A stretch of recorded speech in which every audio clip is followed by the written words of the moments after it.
میں جدہ سعودی عرب میں تھا، وہاں ایک آدمی نے مجھ سے ایک علمی مجلس میں سوال کیا اور مجھے کہنے لگا کہ مولانا صاحب آپ یہ بتائیں، حضرت امام اعظم ابو حنیفہ رحمہ اللہ تعالیٰ کو کس جرم میں جیل کاٹنی پڑی، کس جرم میں کوڑے پڑے، کس جرم میں ان کا جنازہ جیل سے اٹھا؟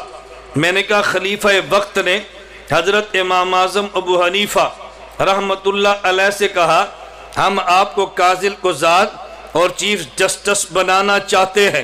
امام اعظم ابو حنیفہ فرمانے لگے میں اس عہدے کے لیے تیار نہیں ہوں۔ خلیفہ وقت کی منشا کیا تھی؟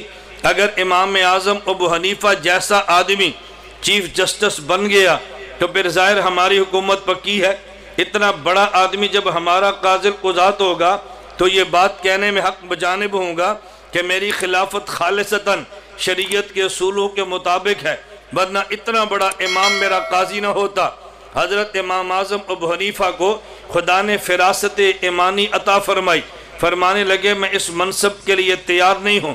خلیفہ نے بلا کے پوچھا آپ کیوں تیار نہیں ہے؟ یہ بڑی دلچسپ بحث ہے۔ امام اعظم ابو حنیفہ فرمانے لگے بادشاہ سلامت میں قاضی القضات بننے کا اہل نہیں ہوں، میں اہل نہیں ہوں، اور جب میں اہل نہیں ہوں تو مجھے منصب نہیں دینا چاہیے۔ اب بادشاہ کہنے لگا آپ چیف جسٹس بننے کے اہل ہیں۔ امام صاحب نے فرمایا کہ میں اہل نہیں ہوں۔ اس نے کہا جی آپ اہل ہیں۔ امام صاحب فرمانے لگے اچھا خلیفہ وقت اب دو باتیں، میں کہتا ہوں میں چیف جسٹس بننے کا اہل نہیں، آپ فرماتے ہیں کہ تم اہل ہو۔ یہ جو میں نے جملہ کہا میں چیف جسٹس بننے کا اہل نہیں ہوں، یا میں سچ کہہ رہا ہوں یا میں جھوٹ کہہ رہا ہوں؟ یہ بڑا نکتہ سمجھیں۔ میں جو کہتا ہوں میں چیف جسٹس بننے کا اہل نہیں ہوں، آپ کہتے ہیں کہ تو اہل ہے، میں کہتا ہوں میں اہل نہیں ہوں، میں سچ بولتا ہوں یا جھوٹ بولتا ہوں؟ دو ہی صورتیں ہیں۔ اگر میں سچ بولتا ہوں تو واقعتاً میں اہل نہیں ہوں، نہ اہل کو چیف جسٹس نہیں بنانا چاہیے، اور اگر میں اہل ہوں اور جھوٹ بولتا ہوں تو جھوٹے آدمی کو بھی چیف جسٹس نہیں بنانا چاہیے۔ تو مجھے آپ کیسے چیف جسٹس بنائیں گے؟ میں کہتا ہوں میں اہل نہیں ہوں، آپ کہتے ہیں اہل ہے۔ اگر میں سچ بولتا ہوں میں اہل نہیں ہوں تو نہ اہل کو چیف جسٹس تھوڑے ہی بناتے ہیں، اور اگر میں جھوٹ بولتا ہوں تو جھوٹے آدمی کو چیف جسٹس بنا نہیں سکتے، جھوٹا آدمی قاضی کیسے ہو سکتا ہے؟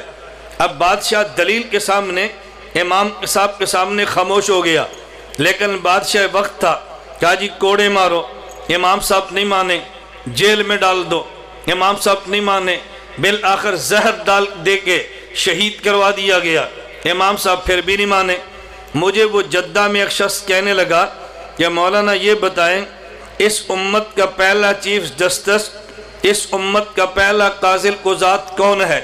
میں نے کہا قاضی امام ابو یوسف، امام اعظم ابو حنیفہ کے شاگرد۔ اب ان کا سوال مجھے کہنے لگے اگر چیف جسٹس بننا ٹھیک تھا تو امام ابو حنیفہ کیوں نہیں بنے، اور اگر چیف جسٹس بننا غلط تھا تو امام صاحب کے سب سے بڑے شاگرد امام ابو یوسف کیوں بنے ہیں؟ اگر ٹھیک تھا تو خود کیوں نہیں بنے، اور غلط تھا تو کام ان کے شاگرد نے کیوں کیا ہے؟ اب آدمی ٹھیک کہے تو پھر پھنستا ہے، اگر غلط کہے تو پھر پھنستا ہے۔ میں نے اس سے کہا ان کا جواب میرے پیغمبر کی زندگی میں مل جاتا ہے۔ مجھے کہنے لگا جی وہ کیسے؟ میں نے کہا حضور اکرم صلی اللہ علیہ وسلم کو اللہ نے ابتدائی دور میں مکہ مکرمہ میں حکومت بھی نہیں دی، طاقت بھی نہیں دی، دولت بھی نہیں دی، اور مدینہ منورہ میں آ کے حکومت بھی دی ہے، دولت بھی دی ہے، طاقت بھی دی ہے۔ اب مجھے بتاؤ اگر یہ تینوں چیزیں ٹھیک تھیں تو مکہ مکرمہ میں کیوں نہیں دی، اور اگر یہ تینوں چیزیں غلط تھیں تو پھر مدینہ منورہ میں کیوں دی ہیں؟ اگر ٹھیک تھی تو مکہ مکرمہ میں کیوں نہیں دی، اور اگر غلط تھی تو مدینہ منورہ میں کیوں دی ہیں؟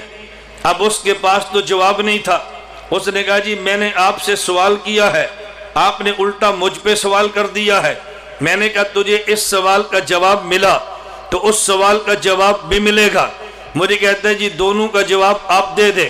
میں نے کہا بات توجہ سے سمجھنا، اگر ابتدائی دور میں مکہ مکرمہ میں اللہ اپنے نبی کو دولت بھی دیتے